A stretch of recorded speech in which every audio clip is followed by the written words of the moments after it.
আপনি 20 কোটি টাকা খরচ করেন দেশের জন্য, আপনার সার্বভৌমত্বটা মজবুত হবে। পরিষ্কার ভাষায় আমি শুনছি আমরা ভারতের অংশ হব। বিশ্বাস করি ভারত আমাদের একমাত্র শত্রু। আমাদের এখন উচিত হবে হিল ট্যাক্সের জন্য সেপারেট গোয়েন্দা সংস্থা বানানো। আমি মনে করি বর্তমান অবস্থার যে ঘটনা নিয়ে সূত্রপাত, এটা সুযোগ হয়েছে আমাদের পাহাড়িদেরকে ভালো করে চেনার। পরিষ্কার ভাষায় আমি শুনছি আমরা ভারতের অংশ হব, ত্রিপুরার অংশ হব। এত বড় সাহস দেখাইলে এর সাথে ছাড় দেওয়ার কোনো অবকাশ নাই। আমাদের বিচার বিভাগে তদন্ত করতে হবে, করে এখন জনসমক্ষে আনতে হবে। বিচার বিভাগে তদন্ত মানে হলো গিয়া লুকোচুরি করা। নো, যদি সেনাবাহিনী অপরাধ করে দণ্ড হবে, আর যদি বহিরাগত কে করে থাকে দণ্ড হবে। এত বড় সাহস বাংলার মাটিতে বলবে আমি ভারত হব, বাংলাদেশে তার জায়গা হবে না, তার জায়গা হবে ভারতে। পরিষ্কার। শান্তি চুক্তির পর আগে যারা ছিল, মনে করেন প্রীতি কুমার চাকমা সারেন্ডার, এদের মূল নেতারা কেউ বাংলাদেশে আসেন নাই। প্রীতি কুমার চাকমা, ভবত দেওয়ান, ত্রিভঙ্গিল দেওয়ান, দেবজ্যোতি চাকমা কেউ আসেন নাই, সব ভারতে রয়ে গেছেন, ত্রিপুরাতে। তো এই ভারতকে বিশ্বাস করার কোনো অবকাশ নাই। আমাদের মনে প্রাণে সবার ধারণ করতে হবে, সব জায়গায় ভারত আমাদের একমাত্র শত্রু। এবং আমরা ধারণ করলেই হবে না, আমাদের ছোট ছোট জাতি আছে, এদেরকে ধারণ করতে হবে। এরা একই কথাই বলে। আমাদের যে এখন যেটা করণীয়, আমি মনে করি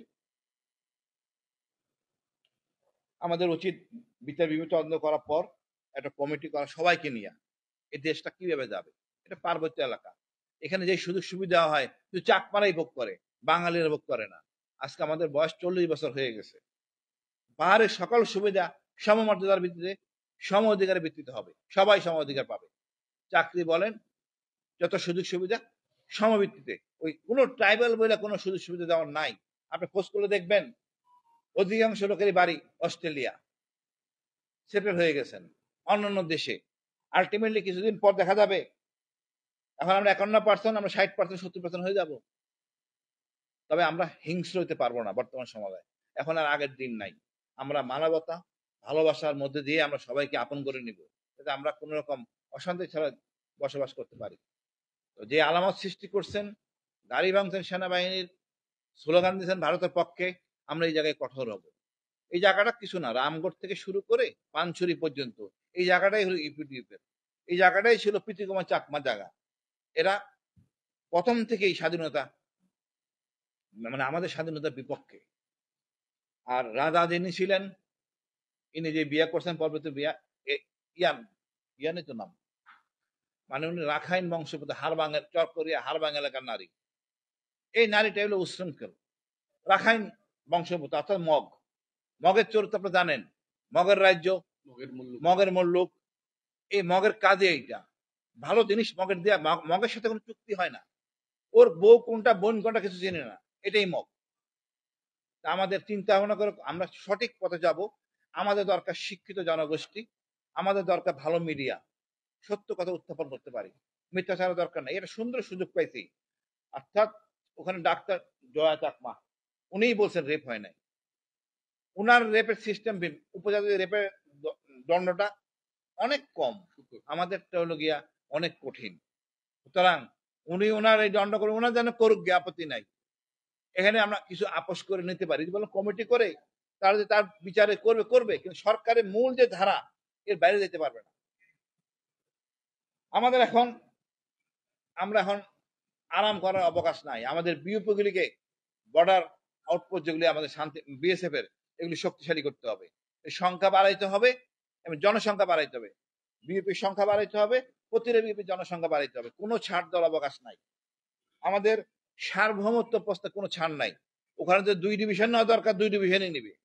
বাট এটা আমার দেশের উপরে আমরা এই খারাপ কাজ করতে চাই না। কারণ আমরা যেটা আসল শত্রু তাকে আমরা চিহ্নিত করতে হবে। এই চিহ্নিত করার প্রধান শর্ত হলো গিয়া লোভ। আমরা যদি সুযোগ দেই একটা চাকরি, নিরাপত্তা, অসংখ্য ট্রাইবাল আছেন, দেখাই দেবে এই লোকটা শত্রু। কোন সাধারণ ট্রাইবাল আমাদের কেউ কিন্তু অশান্তি চায় না। এই কিছু উচ্ছৃঙ্খল নেতা আছে আমাদের সমতল আছে, এরাই সকল সমস্যা করে। একই সাথে সশস্ত্র বাহিনী, পুলিশ, মিডিয়া যারাই আছে সাফল্য আনবে, পুরস্কার থাকবে। কেমনে কাজ হয় না দেখেন, অবশ্যই কাজ হবে। জেএমবি দমনের সময় আমি চিটাগাঙে ছিলাম, শুরা সদস্য ধরতে পারলে 10 লাখ।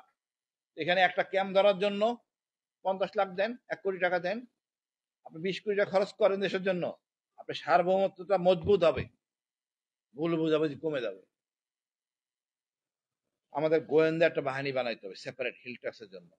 তথাকথিত গোয়েন্দা বাহিনী সমতলের মধ্যে হবে না, এখানে দলীয়করণ হবেই কম বেশি।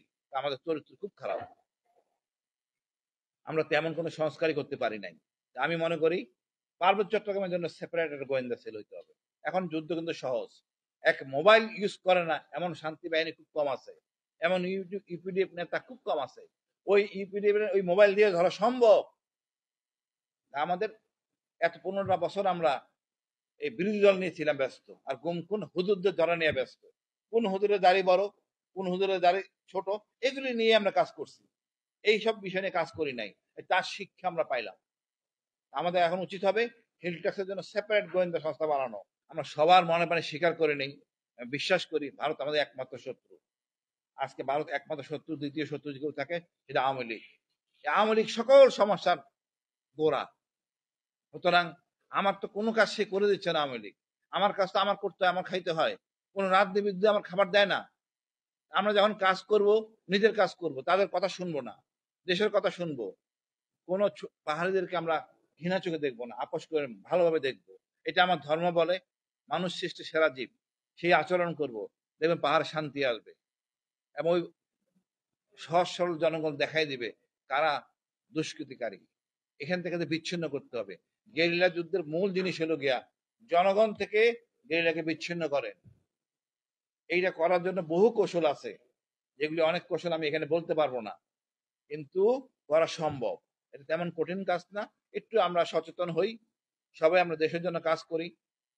এই পার্বত্য চট্টগ্রাম আমাদের, এখানে অনেক মুক্তিযোদ্ধা আছেন, অনেক খেতাবি লোক আছেন, সবাইকে আপন করে নিয়ে দেশটাকে আমরা সুন্দর জায়গায় নিয়ে যাই।